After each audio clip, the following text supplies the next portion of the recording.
Hi, hello. My name is Ella Barnett from St. Christopher's by the Sea. And welcome and thank you for being with us here today. Thank you for having me. What is the best part about your job?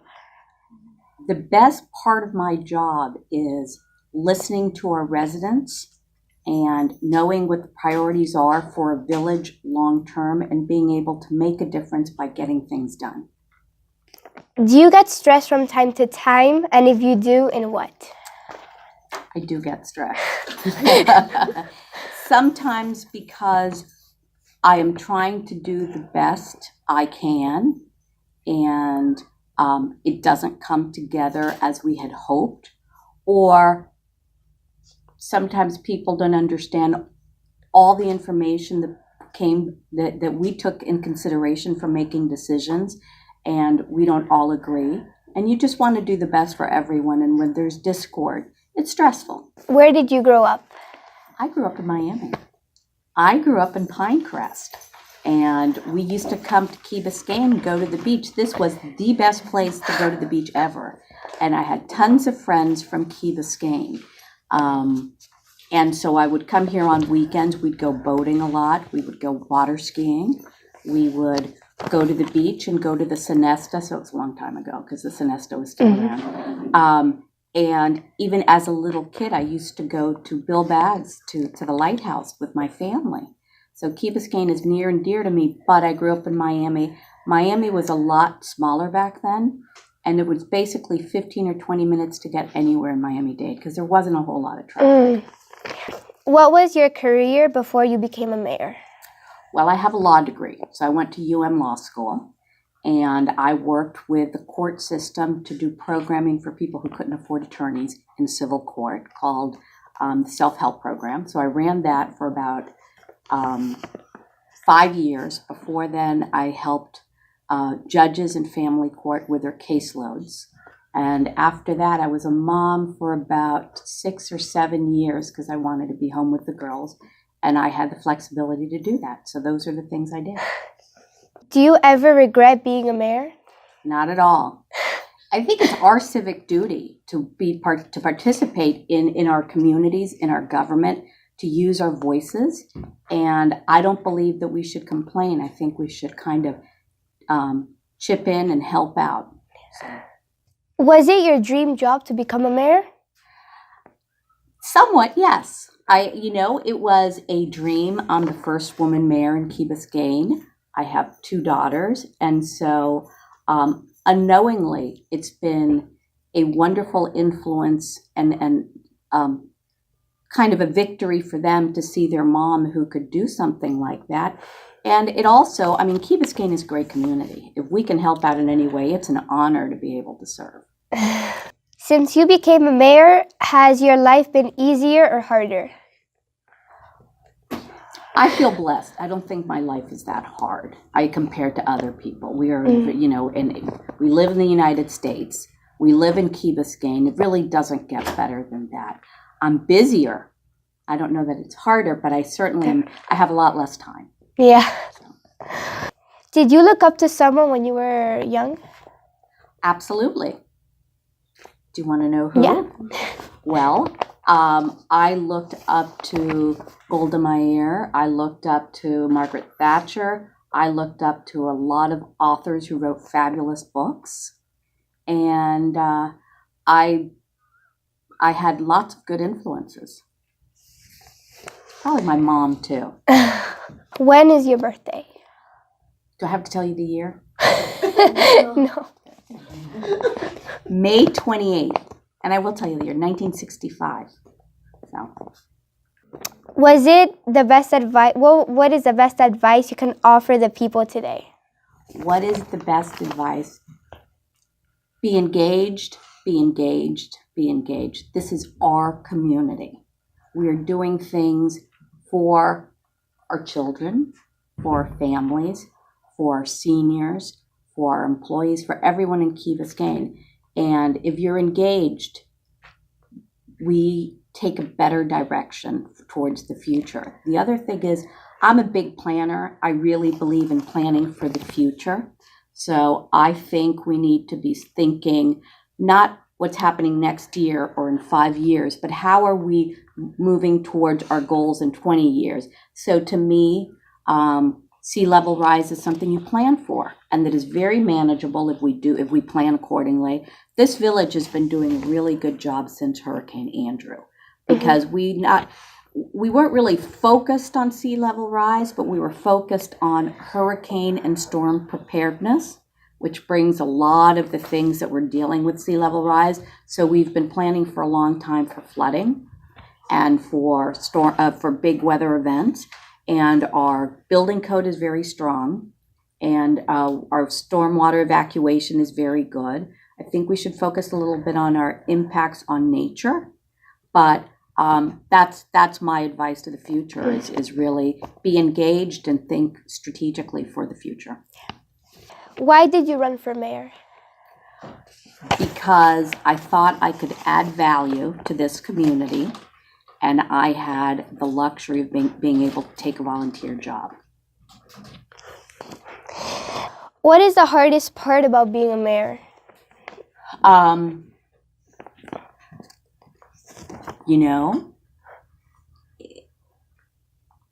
wouldn't say it's hard, it's just a lot of work.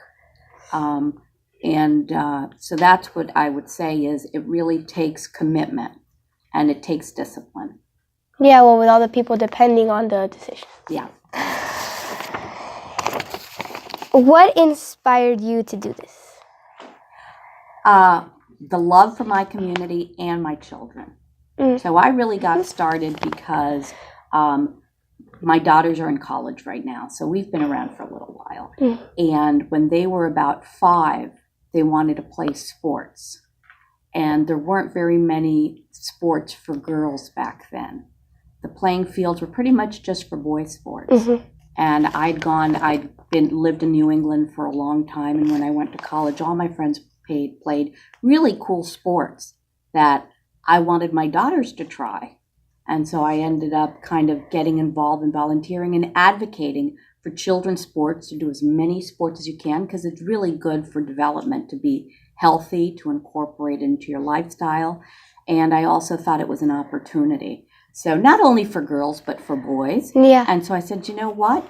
I looked at the council, and it was 7 very wonderful, well-intentioned, middle-aged men or little senior men. And I said, you know what? They just need different perspectives because they're really good people. And so that's why I got involved. What did you do before this? Well, right before this, I was a mom at home, stay-at-home mom, and I volunteered for the village in the schools and for sports. You like sports? I wish truth be told, I'm not very athletic, but I think it's important to do sports. What do you think are some of your greatest achievements? I've sat on the council for 8 years, and we've done tremendous things. We resolved the issue with the Sonesta, where there was going to be huge development there. We resolved the issue with Mast Academy, which was a solution that I had advocated for when I ran for council. And that's what I thought was the best case scenario, and that's what we ended up doing. We have planned and invested millions and millions of dollars on stormwater evacuation so that our streets don't flood. We are working towards the future for sea level rise. And we, continue building a sense of community, and that's a great achievement.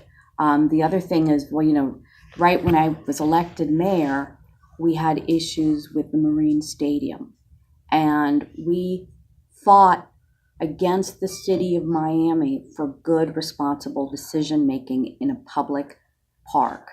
And so why is that important? Because governments need to do what's best for the people, short-term and long-term, and not for big business. And also, if we have one road in and one road out, we have to protect that for safety reasons. So that was very heated. It was very difficult. It got a lot of press. And I think we ended up taking the high road and being a responsible city. And so we are a model for other people for doing things the right way. The other thing, that little storm we had this summer, I think we did a really good job of preparing. And so it shows me that our residents take things seriously and they understand what to do. So we're educating really well as to prepare to storms. And our staff, all our emergency protocols work really well. And that's comforting. That's the way it should be. What do you love about what you're doing?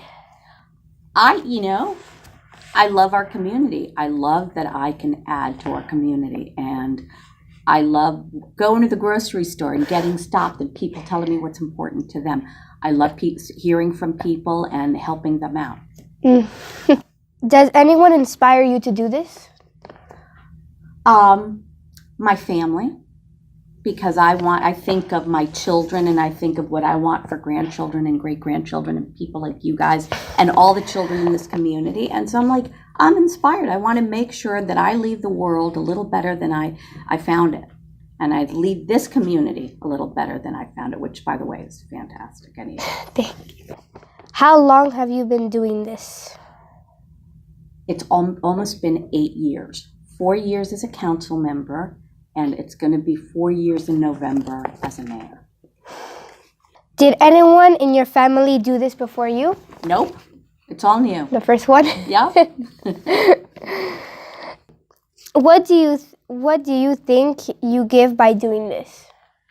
I think I give a lot of hard work, good perspective, reasonableness, and I help strategize for the future.